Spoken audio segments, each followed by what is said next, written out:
We just got a new Pokemon ZA trailer, and there are some little hidden nuggets of information in here that I think are really important to talk about, so let's dive into it. There wasn't anything too big in this trailer, like no new evolutions or Mega Evolutions, but we did get to see some new gameplay footage for Mega Greninja, Mega Delphox, and Mega Chestnut, which I think is pretty cool, just seeing them in action with some of their moves. They also showed off a camera mode very similar to Pokemon Scarlet and Violet, so you're able to take pictures of you and your Pokemon and show off those really sweet shinies that you're going to get. We also saw some apricorn balls like the Heavy Ball and the Love Ball and the Lure Ball, so I'm assuming there's some ways that we can get that, along with trading. So trading will be in this game. So the most interesting thing to me was at the very end where they talked about the Switch 2 version and the Switch 1 version, and basically all the stuff that we already know about, like the Switch 2 version having better frame rate and just looking better overall.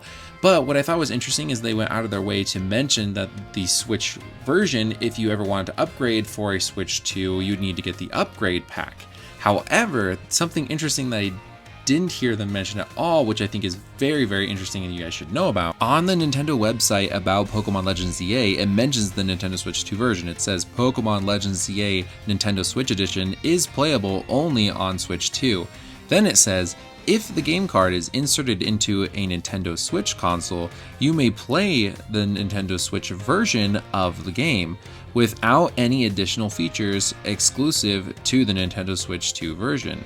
If you purchase Pokemon Legends ZA for Nintendo Switch, you only need to purchase the upgrade pack to play the Nintendo Switch 2 edition. Now, I think this is pretty notable for two reasons. The first one being that I got the Switch 2 version because I have a Switch 2, but also I have an original Switch. And if I want to travel with it, I don't really feel comfortable at this point traveling with my Switch 2 just because of how expensive the console is and if it broke and whatnot. So I think being able to put this into my Nintendo Switch and be able to use this game is actually pretty cool.